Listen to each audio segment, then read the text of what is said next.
was I started to look for ways to check out of my life. So for me, that was using alcohol. So at first it was after dinner and we put the baby to bed, let's just have a few drinks. And then he was doing it to unwind and relax. I was doing it to shut the voice up that was saying, this is not enough. And so that went from maybe just on the weekends to maybe 6 months later. Now it's every night after dinner. And then somewhere along the way, it's while I'm cooking dinner. And then the next thing you know, it's, well, when I put the baby down for a nap. And it suddenly became my most dominant coping skill to quiet the voice that was telling me that what I was living was not enough.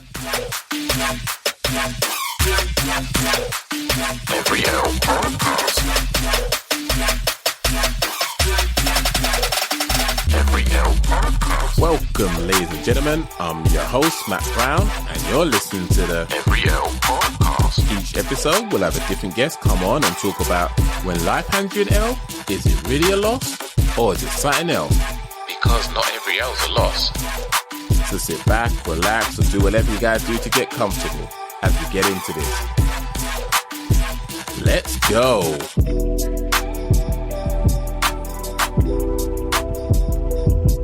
Welcome everybody to another episode of Every L Podcast, where we explore with a different guest. If what you went through wasn't an L, what was it?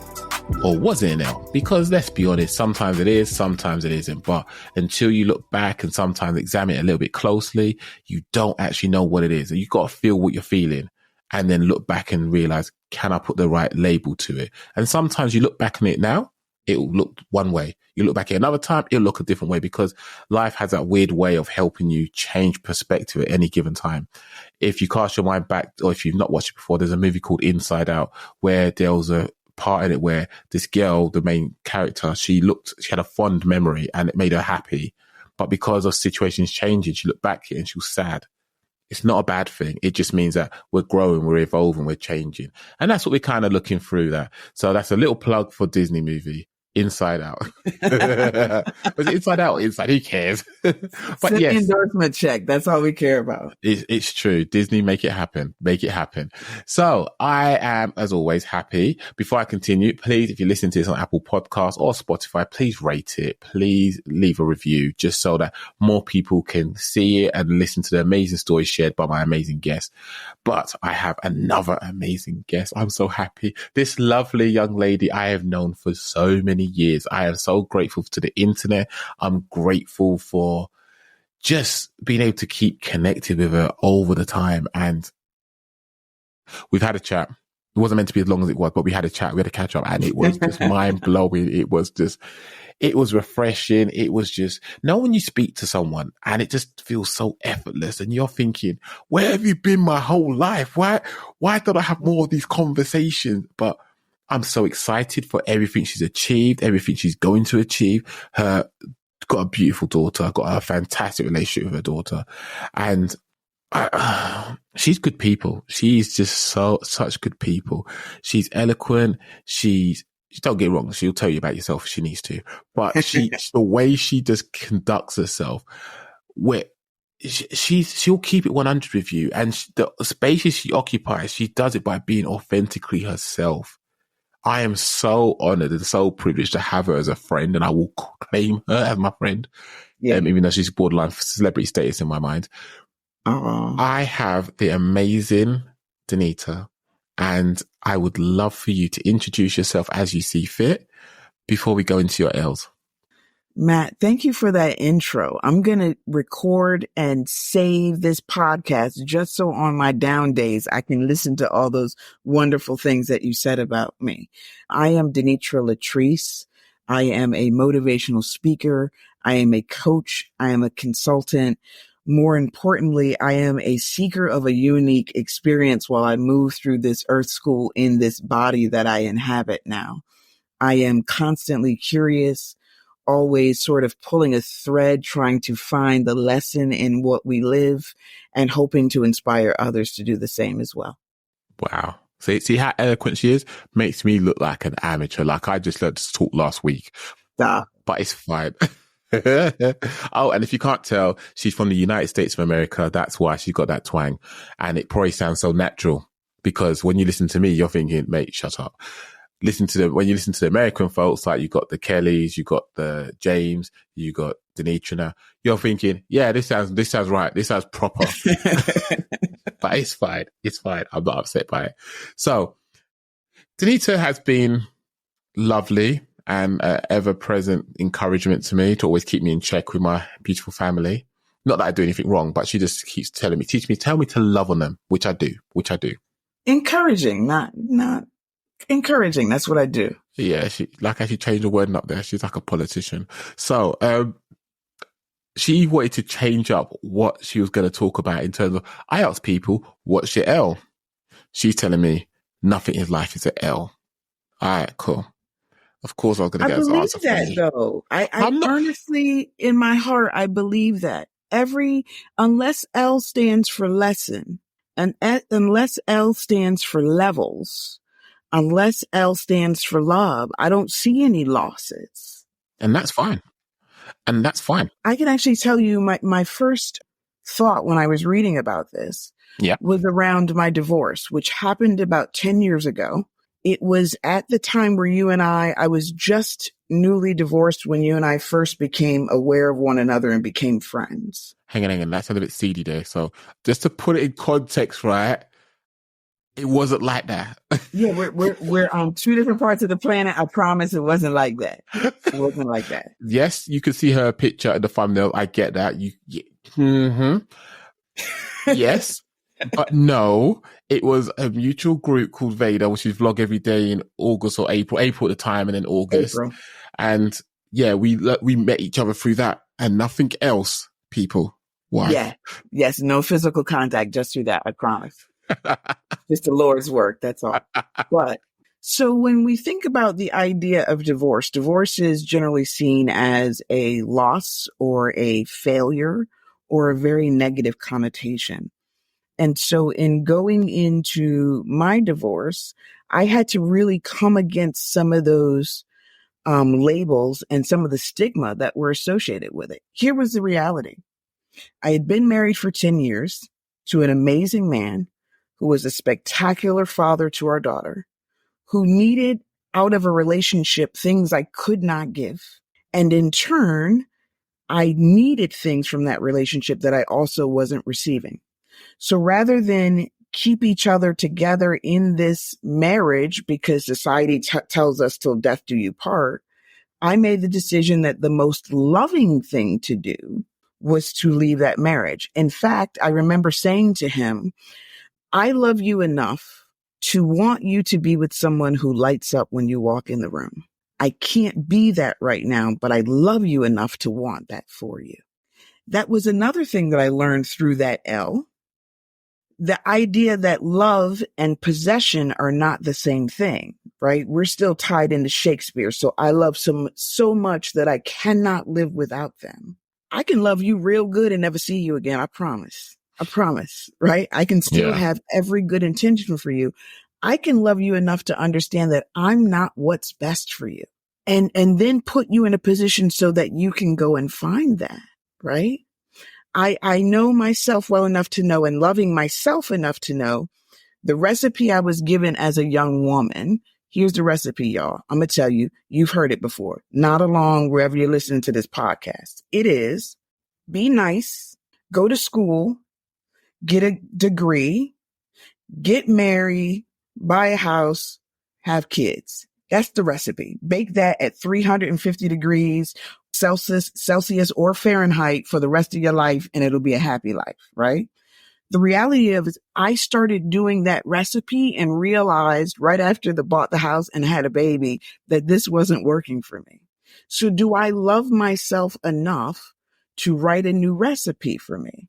And it took years for me to get there. This wasn't something where I woke up on Tuesday and said, I'm going to destroy my current life so I can build a new one. It wasn't that at all. And there was alcoholism and there was mental health issues all in that process. But ultimately, the life that I have now is greater than even what I could have imagined for myself when I was just asking the question, what if there is something more for me outside of what I have right now? Wow. And I think that's something a lot of us will probably experience at some point in our life, where we ask the question, what if? And there is something I like the idea of when I heard it, and it's like saying, if you wonder if you deserve better, you do. You do. Because if you're in it and you are so invested in it and in it entirely, there's no other thoughts beyond that, because that is enough for you. But if you're suddenly peering over it and thinking, is there more? Is there something else? Then clearly you've identified there is. And that can be very hard to come to terms with, especially if, like you said, you've given your vows, you've committed to this individual, and all of a sudden you realize, mate, maybe it isn't as black and white as like that. Maybe I'm actually allergic to this particular recipe. This is a particular ingredient in this recipe, sorry. So I'm a celiac now. So I need to change up my diet. I can't have this in me. Do you know what's interesting? He and I are best friends. We talk all the time, literally. When our daughter has an event, we're side by side sitting in the stands rooting for the most important person in both of our lives, right? I have a respect and honor for him. He has a respect and honor for me. When they go on vacation, he sends me pictures of the great things that they're doing as a family, right? So the love looks different, but it didn't go away. It's interesting too, when we start thinking about our lives and what our objective is. My objective was to have a healthy, loving family. I had to release what that looked like on paper in order to achieve my objective. I had to release that meant mommy and daddy live in one house and everyone goes to bed at 9:30 p.m. and all is well. The reality is we have very different lives. And even as my life continues to stretch and grow, for example, I had to be away for business. I think it was last week. I was in Austin, Texas. I sent him a text message. I need to travel for business. This could be a huge opportunity for the family. He said, great. What days do I need to cover for you? So the partnership that would happen for a mother and father in the house still happens. If you ask my daughter, who's now 15 years old, to tell you about her family, she would say, well, I have one family, but we live in two houses. That's literally her experience. We framed that. We were able to rewrite the story she talks about her life. So she doesn't identify as being from a broken home. She identifies as being from a family that has two houses. I love that. So you said that you didn't wake up and suddenly on a Tuesday go, that's it, Where's that grenade I've been hiding for a while? Yeah. That wasn't on the cards for you. At what point, and this is up to you if you feel comfortable disclosing, but at what point did you feel that was the right decision to make? Not now, because it's probably, given how life is going for you at the moment, it sounds like it's going amazing for you. Yeah. But at the time when things were not at its best, you can be in a toxic environment. And when I say toxic, I'm not saying it's any one of you that was the instigator for that, but it's just the wrong environment. But when you're in the wrong environment, it's still sort of like, better the devil you know than the one you don't know, because, out of the frying pan into the fire and so forth. What was it that made you feel like, nah, there's got to be something else to this? It wasn't that clear initially. It's a great question. I talk about it a little bit from a corporate perspective on being in a no culture versus a grow culture. I realized pretty early on in the marriage that I was in a no culture, that it was too small for me to grow. I wasn't going to be able to really stretch into my biggest, brightest self within the requirements to maintain that relationship. In fact, I was probably in year 2 of the 10-year marriage when I realized, oh crap, what I'm going to do. I was at the time 35 years old and nowhere near passing on into the great beyond. And I thought, excuse my French, well, shit, that's a long time, death do you part, in some place that's too small for me. And what I started to do is I started to look for ways to check out of my life. So for me, that was using alcohol. So at first it was after dinner and we put the baby to bed, let's just have a few drinks. And then he was doing it to unwind and relax. I was doing it to shut the voice up that was saying, this is not enough.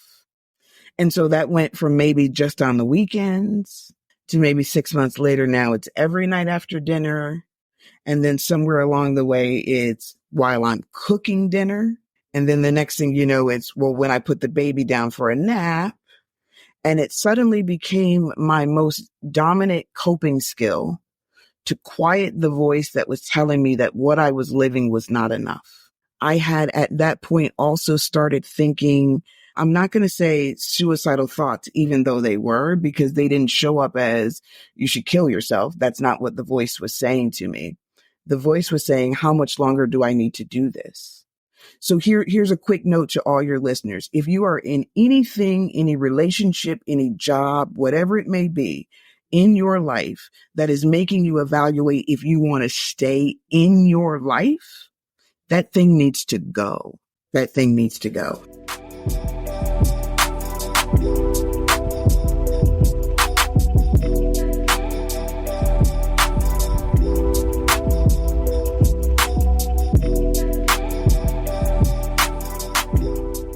I remember having a conversation with my ex-husband and I said, this life makes me think that God hates me because I'm doing the recipe and it's not working.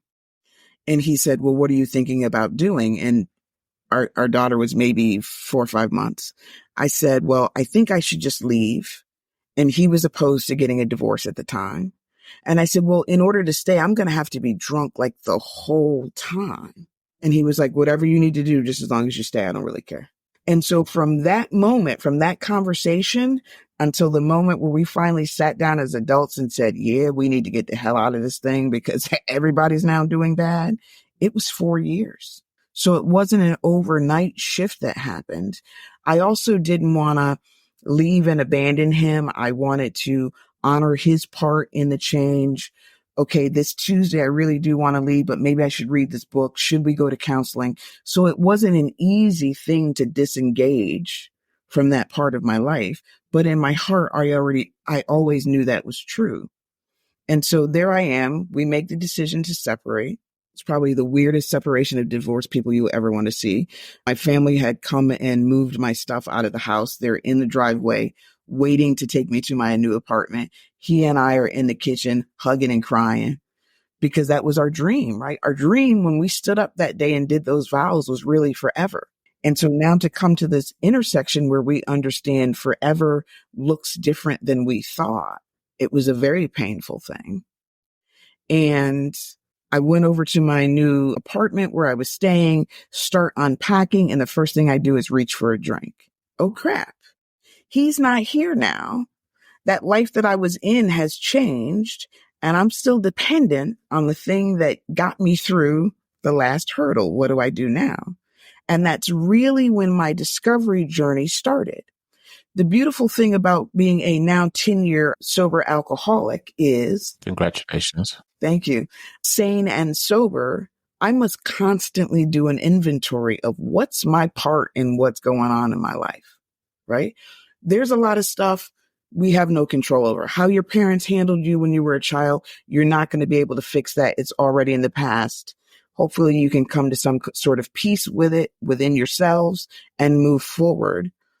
But if you don't autopsy your part in situations, you are going to recreate them with new people, places, and things. I promise you that. So my first year as a single lady was not a Beyonce video. It was not. It was me in my house talking to my higher power, who I call God, about how can I avoid this level of pain again? Like, show me what my stuff was so that this pain turns into profit for me. So it teaches me how to be better on the other side of this. And I really started to understand, one, I'm the one who's writing the recipe for my life. I get to decide, right? As scary and as wonderful as both that reality is, it was a new idea. Up until then, I had been my parents' daughter. Then I was my employer's employee. Then I was my husband's wife. And now suddenly I'm my own independent being. And how am I going to show up today? And what do I like and what do I feel? Oh, and by the way, the reason why people never really do this is because now if there is an L, I'm responsible for it and I'm accountable for it, right? I have to shift it. It's my intention. It's my life. And I have to be in full possession of it with no one to shield me. And a lot of people don't like that part. You mentioned about the hugging and the crying when your family were on the driveway waiting. Mm-hmm. And I'll ask you this question because my head just jumped to it. And I know it's like till death to us part. But do you think there's potential, when you say death to us part, it's not physical death. It could be death of who you guys were at the time, the death of that union because you're no longer in sync anymore in that environment. Well, I would say this. I would say it was death of the dream that we had, right? So remember who you were as that young person, most of us standing up there in front of all those witnesses pledging. That person had a vision, right? I had to let that vision die in order to build something new, right? And that was a grieving process. That wasn't like I got my divorce papers. It's the weirdest thing. I see people celebrate divorce and they have divorce parties and all this other foolishness. And I'm like, really? Because even though I initiated the process, it was hugely painful. It was my dream dying. So all the stages of grief, the anger, the all of it, right? Yeah. So I don't know. I'm in a unique situation as well in that we're still talking about a man who's my best friend, right? When I want to buy a new car, I call him because he's very analytical. Hey, I like the Audi. What are the specs on it? Tell me about the financing. Like we're still best friends. It's what we do. So our relationship didn't die. Even our partnership didn't die. It just changed. It just changed. And I guess as well, so for anyone who doesn't know, there is the grief curve, which shows you the different stages of grief you're meant to go through, or at least people have identified that a lot of us go through when we go through a grieving period. There's also a change curve, which is very similar to the grief curve. And I'm of the understanding, and I'm saying this because with my home dynamics change from 2 to 3 mouths to look after, or 3 mouths to feed, 3 little people to look after. You know where I'm going with this. I went through a grieving process. Yes. And I've mentioned this many times before because the life I thought I was going to have was no longer the life I was walking into. As soon as I found out there was 2 babies in the belly, selfishly, I want all of them. Yeah. I claim them. I want them. I don't want to hear something happen. No. I want mum and babies out. Come, we're doing this. But the world I'd built up for myself, brick by brick, I can reuse this pram. I can reuse this. I can't reuse stuff. I'm having to demolish willfully this building, this empire I was building for my family. And I didn't know what it's going to look like. And I was crying. I was going through all the feels because I was grieving. Yes. It was a change. It was one that I'm excited for, but you can be excited and scared at the same time. It's two sides of the same coin. And I think a lot of people don't necessarily acknowledge that.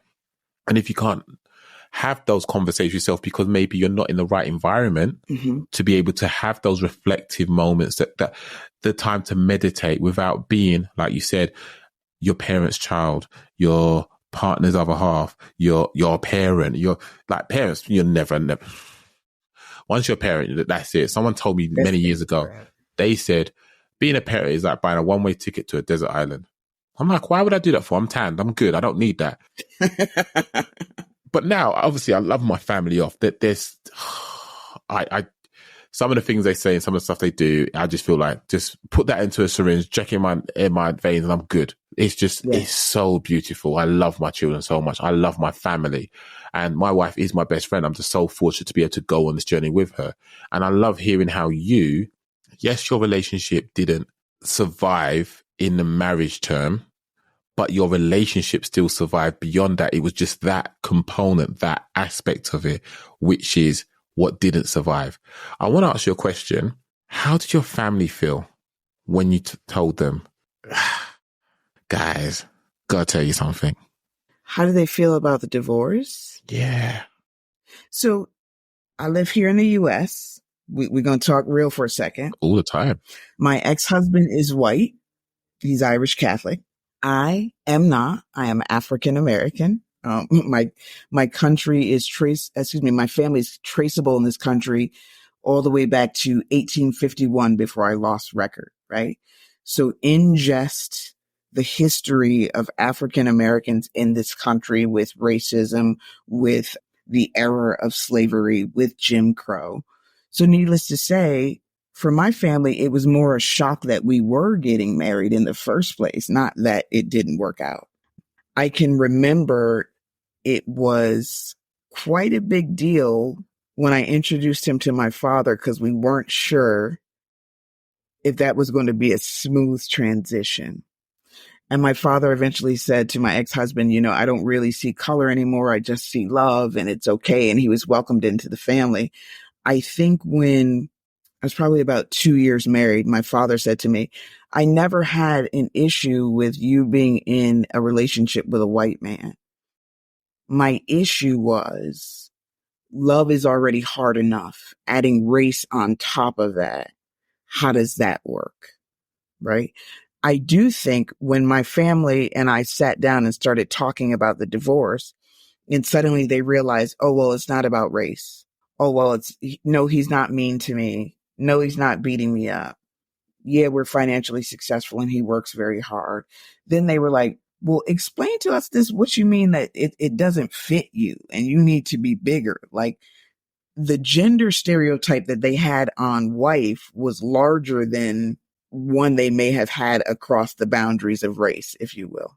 My mother, who passed away when I was 16 years old, was an amazing gospel singer. She and her sisters used to sing gospel music and tour churches in the area here where I live.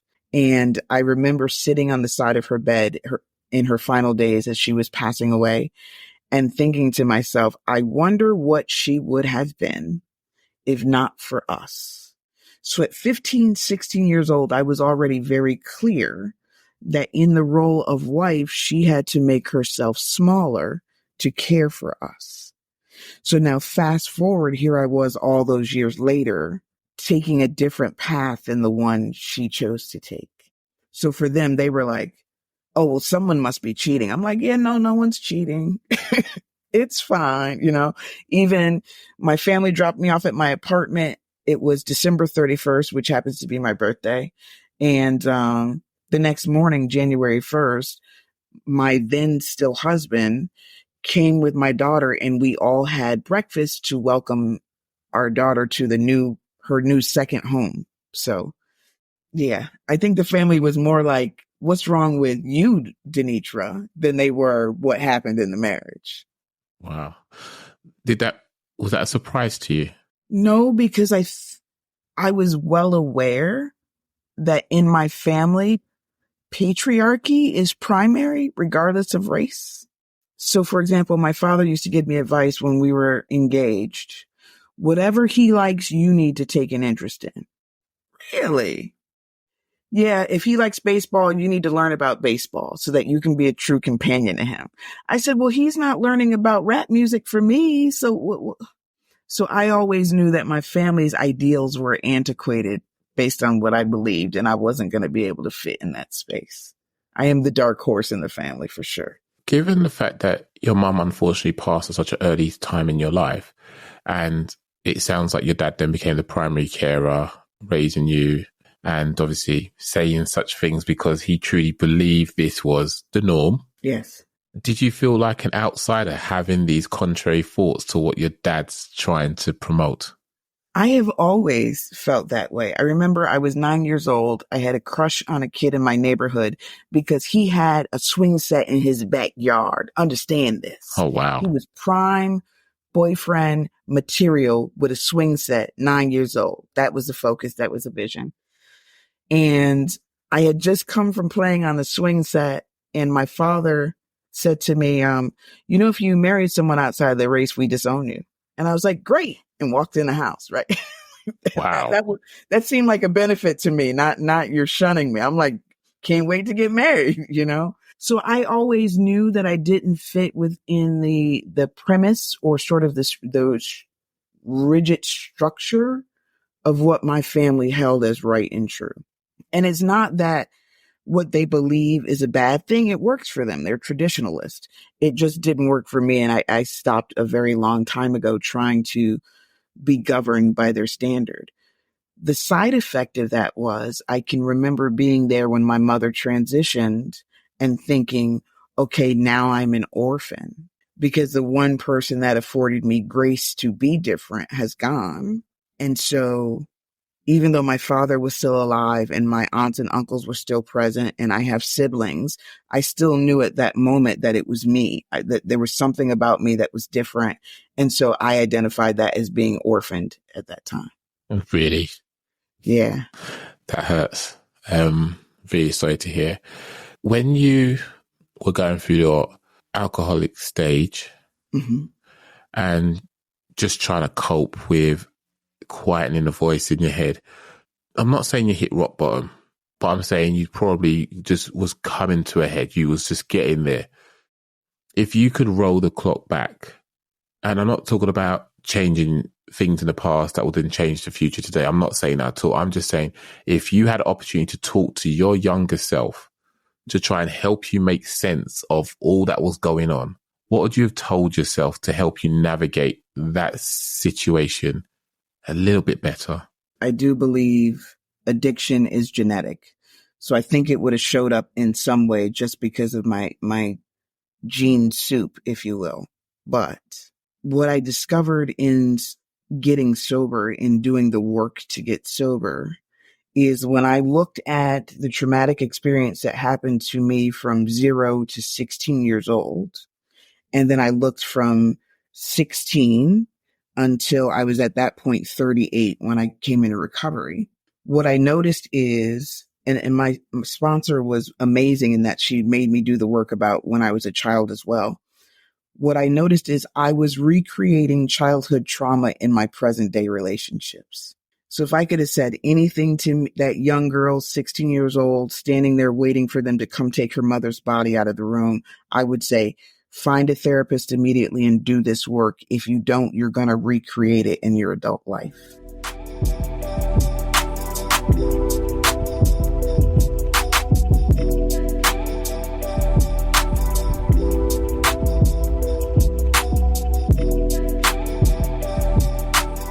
We recreate it until we can see it and change it, right? So anything we're not examining, any wound, any hurt that we're not examining and making different decisions around, we'll recreate them because they seem at a molecular level very familiar, right? I remember as I mentioned before, I was a stay-at-home mom. My daughter was 2. I was home with her until she was 5 years old. I'm folding laundry. It's the middle of the day. Her father is out at work. She was playing with her Legos or whatever. She was doing her little industrious 2-year-old self. And I was sitting on the couch folding laundry with tears coming down my eyes. I was trying not to be vocal about crying, but I was so depressed that I was just crying, tears coming down. And she looks over at me and she walks over and she puts her hand on my knee and she says, "Oh, mommy, my daddy makes you so sad. He's not in the building.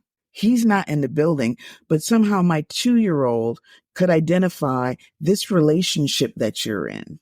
Believe it or not, so much of what I learned at that point where I said it's enough, we have to do something different, was based on her. I was literally watching small Denitra relive these same events, but in her body now.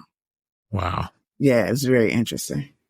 I think it's just case in point that even though we feel like we're putting on a good show for our family, those that really care really see what's really going on. And it's nice that your daughter is definitely like you and told you what she saw.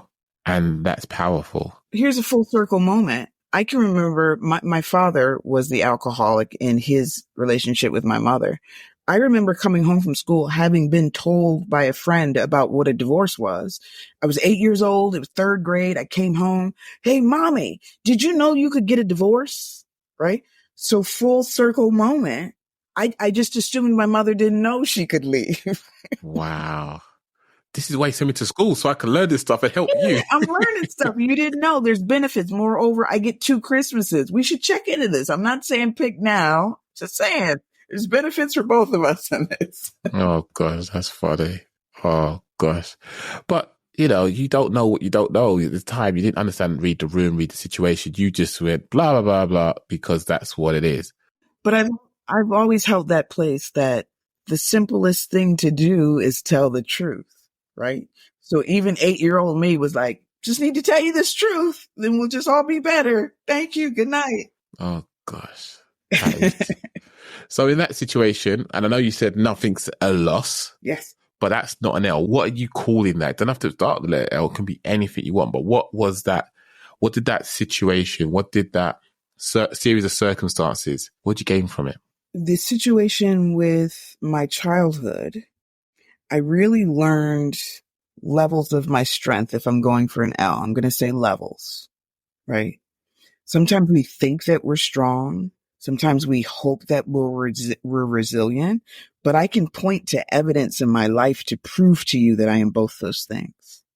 Moreover, when I'm teaching or helping people to define their own truth, I can say it works because it worked for me, and we're really essentially no different, right? So I take those levels and that learning, and that becomes a win for me. One of the reasons why you can't shake me about me now, like there's nothing you can tell me about me that I don't already know, because I've learned me. So many times, as I mentioned, if I had continued that course of living someone else's recipe, then I would know my representative, but would I know me? Would I know what I like and what I love, what I will tolerate and what I won't tolerate? So it's the learnings of it. It's a huge win. It's a huge one. Like I said, you can't tell me nothing about me. I got me. I promise you that.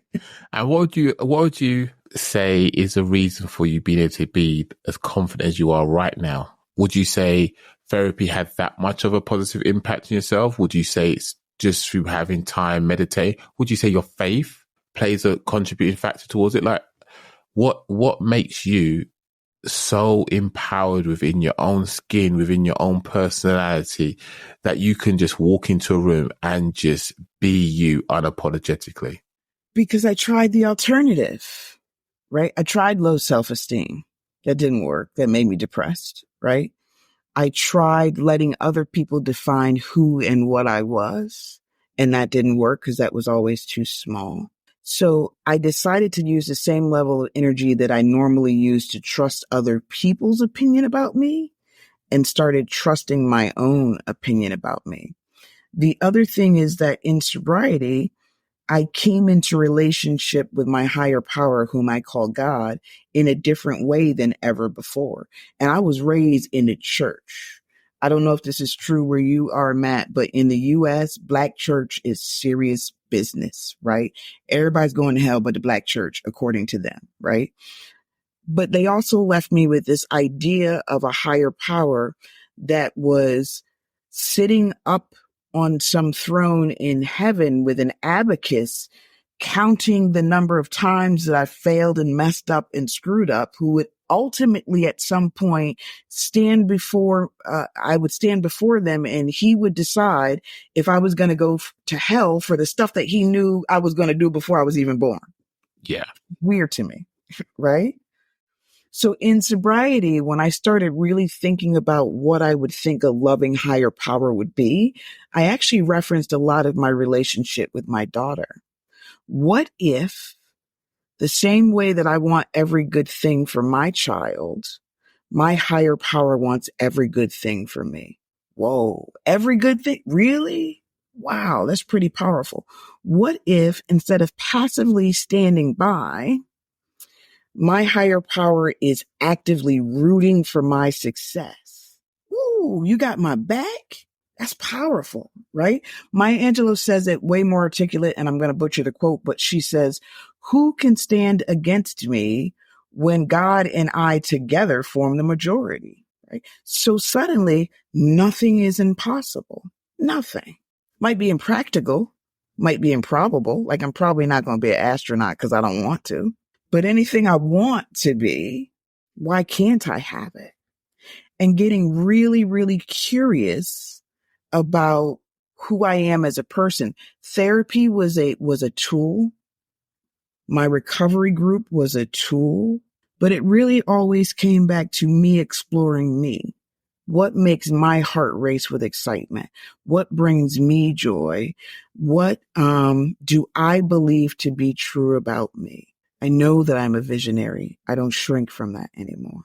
I know that I am called to help people design the life that they believe they should have. I don't shrink from that anymore. And I also know through several learning periods in my life that I can survive on macaroni and cheese 3 times a day. I've done it. Sure did. I know I have gone from when I moved out of my ex-husband's house, the house we shared together, I said, I don't want anything from you because I was prideful and I had a big ego. And so I moved in the new apartment. We had a bed for my daughter there and I slept on the floor until I could afford to buy a bed for myself. If you can rock out sleeping on the floor, get up, get dressed, and move your career forward so you can save enough money to buy a bed, why wouldn't I trust me? I brought myself through everything that I've lived through up until this point. So why wouldn't I trust me? Why wouldn't you trust you? The only person who's been there every day and showed up for you is you.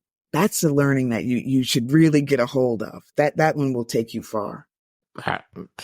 So eloquently said. I agree with so much of what you said there. It's very interesting. I've said it, and I think it's probably someone else. I might have heard it on a podcast, probably my one, of course. I listen to my own podcast.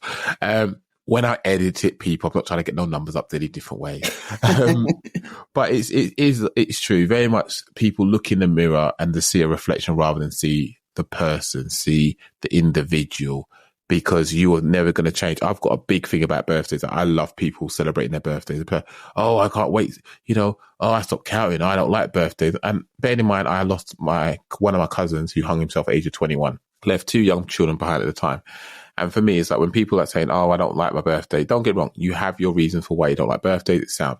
But if it is superficial, I'm always of the opinion where I just say to people, whether they tell me it's superficial or not, I just say, celebrate life, because X amount of years ago, people were grateful for your existence here on this earth when you were born. Yeah. And there are so many people that wish they could still be here to celebrate another birthday, but by one reason or another, sometimes out of their control and sometimes in their control, they are not here. Mm-hmm. So please just celebrate life. Oh, I hate Mondays. Please. I treat Mondays like I do every other day of the week because I haven't got time to discriminate like that. Because once that Monday's gone, I ain't getting that back. And I'm not going to forfeit a day with my family or a number of days over a course of at least 52 Mondays of a year. For what? Just because it's a Monday? Then I'm in the wrong job if I'm feeling that way. You can't put a filter on life, but you can change your mentality. Absolutely. And that's just how I try to develop it. And I try to help people to have that way. And this podcast is a bit of a vehicle to help people to not listen to me, although I do sound really good. I'm joking. But I think I have amazing guests who are, for me, I think you guys are incredible. I think you guys are super fantastic. However, you are very normal people. And I say normal, I'm talking about not the normal that TV promotes or Instagram promotes or anything. I'm talking about the ones that are beautifully broken, mm-hmm. who are only standing strong today because of the things you've been through, and you're open and honest enough to discuss those things, to actually say, I'm facing my truth. My truth is I was not okay. And this is my journey. This is what I recall. This is what I'll tell my younger self. Would I listen to myself? I don't know. You tell me. But this is what I would say. I just love that about it. I will actually ask that. When you said what you said, and you said to your younger self, do you think you would have listened to yourself? Do you think you would have taken heed to the wise words? So I'll say this, right? Knowing myself, I'm looking back at 20-something-year-old D. I heard what wise people told me. There was a woman in a grocery store. I was 20-something years old. She was there with her adult daughter. She was an older woman. And she turned around and she saw me and she goes, oh my goodness, little Italian lady. I'm 5'4", so she was littler than me. And she came over to me in the grocery store, and it was right at the checkout counter. So the cashier is there. And she said, do you mind if I hold both your hands? And I said, sure. So she said, do you know how special you are? Do you know what you're here to do? you have to tell them even if they won't listen. I remember, I'm getting goosebumps remembering it. And her adult daughter was, of course, mortified. Mom, please let go of the lady that you don't know. And the cat. And I remember looking at her daughter and going, no, she's right. She's telling me the truth. I identify with it. I know what she means. Right. But I still tried to follow the recipe. I'm going to put that away. Yeah. I know I'm special and unique and different in this way, because we all have a in this way where we are special and unique. So I would have listened, and it would have done my heart good to know I was seen, but I don't know if I would have operated under the wisdom. So what would have been the best way to get that message across to the younger D? Show me by living it yourself. Snap. All of what I do now, my daughter has a front row seat in it. I'm showing her, whether it is, hey, honey, I just did this LinkedIn Live, or hey, babe, I have to fly to Austin to speak to this group of women, and here are the women that I'm speaking to, and here is the benefit of that, and here's how it impacts our life. Or even the house that I'm sitting in right now, I bought in 2019, and part of it was just to show my daughter that you don't have to be in a partnership to buy real estate. And sat her down and told her, do you like your room and all the stuff you do when you buy a house? And then spoke to her principles about the quickest way in America to acquire wealth is to acquire property, right? So don't just tell it to young Denitra. Show young Denitra. Show her that it can be done.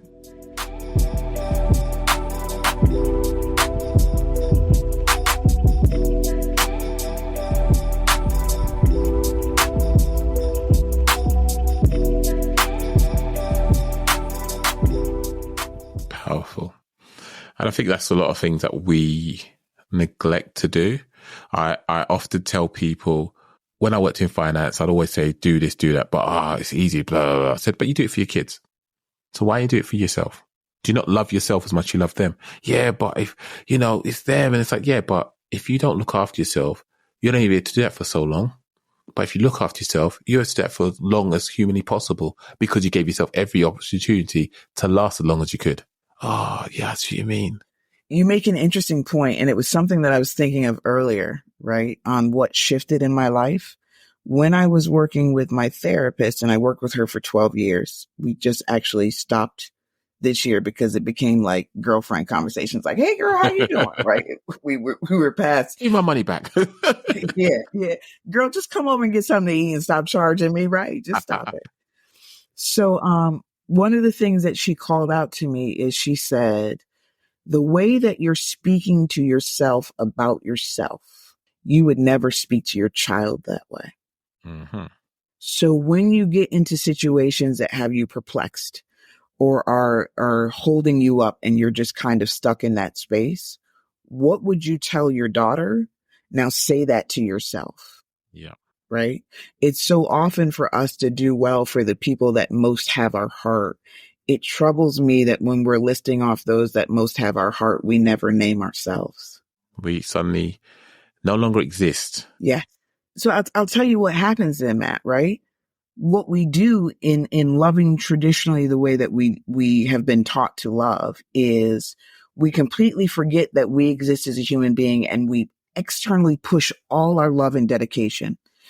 And then we're hoping through telepathy or osmosis, I'm not sure how the information is exchanged, you're assuming that the other person in your relationship is doing the same towards you, right?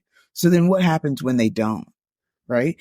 If my kid, it goes off to college and forgets to call me on Mother's Day, do I have to want to take my life because I'm now questioning my value as a mother just because she didn't buy me a card last year? No, I've already evaluated myself as a mother. I'm doing pretty well with what I'm working with, right? My kid's an amazing human being. So thumbs up to me on that.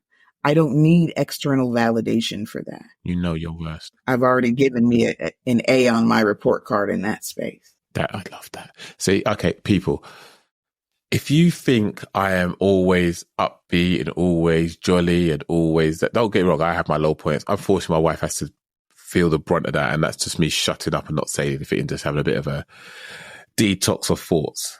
So I love you, honey, but you know you get it, and I'm sorry. But Denitra, this is why we haven't spoken at length for a very long time, but we do touch base quite frequently, I'd like to think, especially given the distance we live at. Mm-hmm. But people, you can see why I'm so happy that I got to reconnect with her. And let's make no bones about it. I did ask her a while ago to be a guest, and she said no.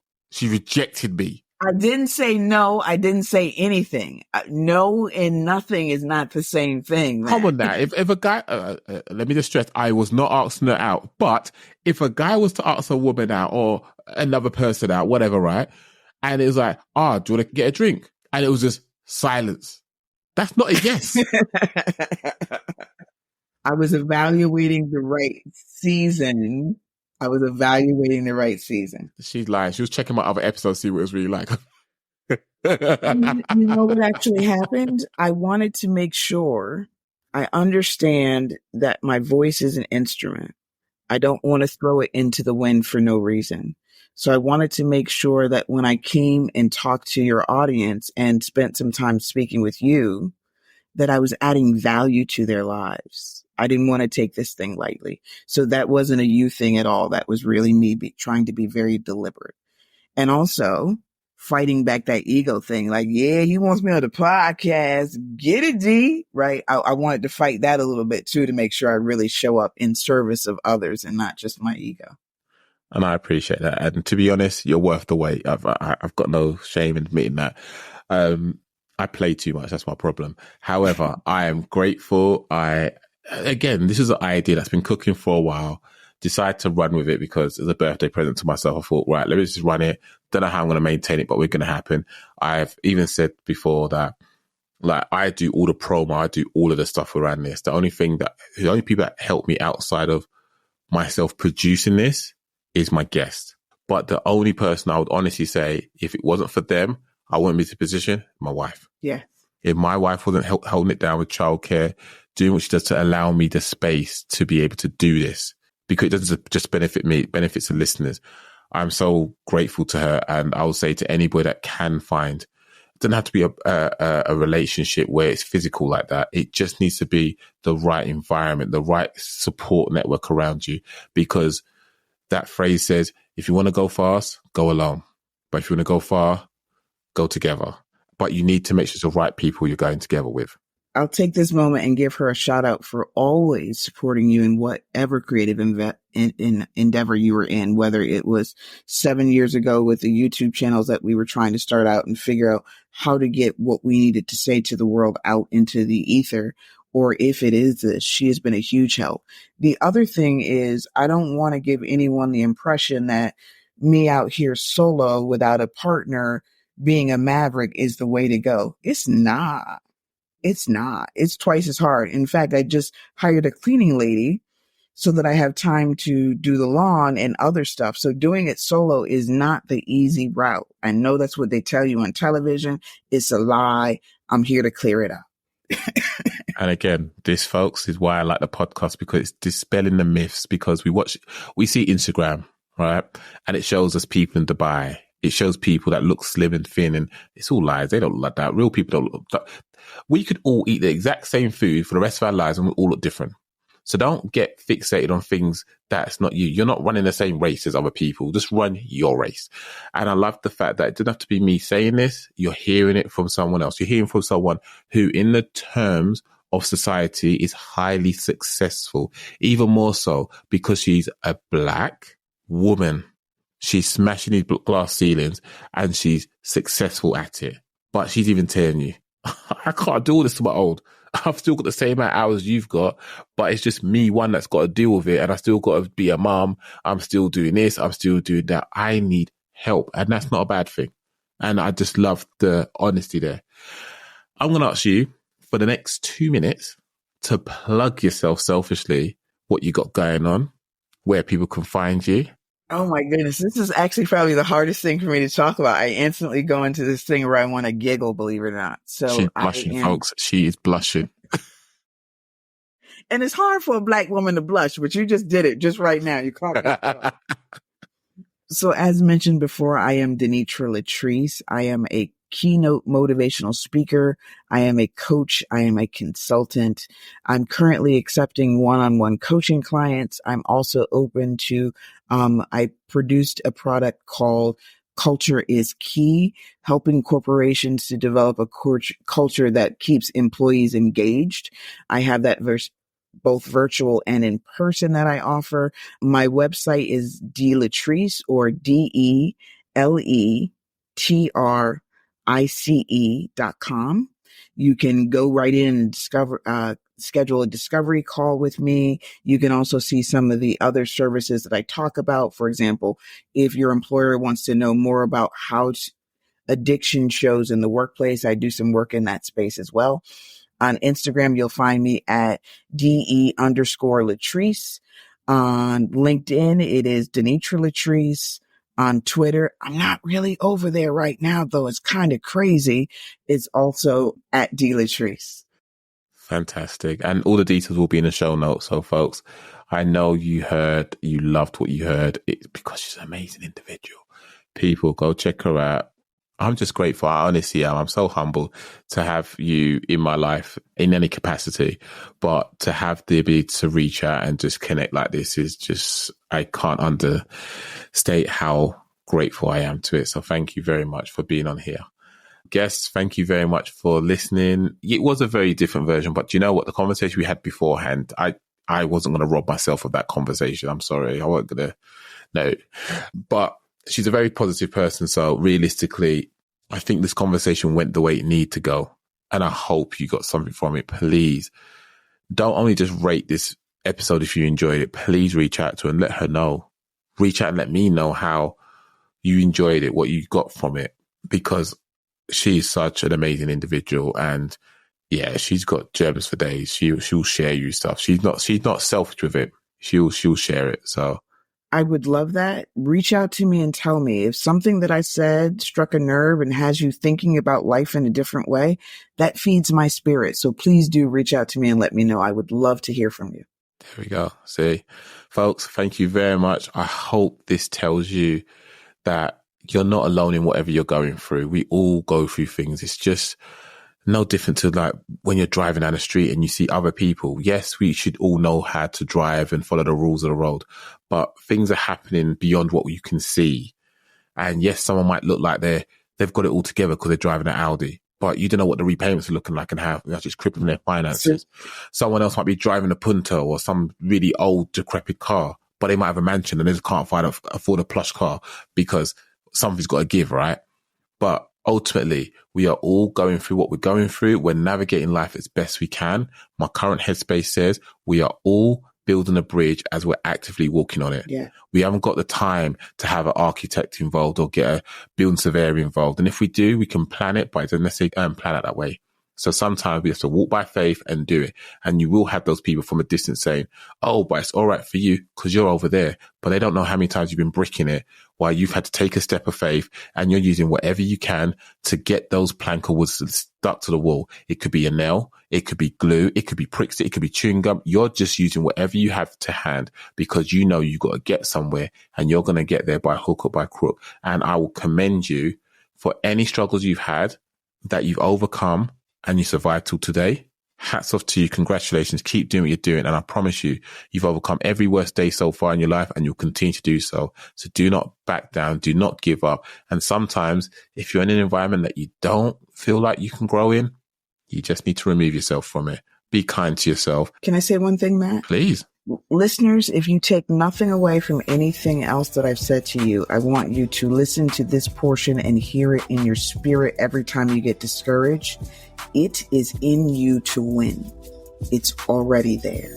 You just have to tap into it. There we go. Can't beat that. Guys, girls, however you identify, I'll catch you in the next one. See you later.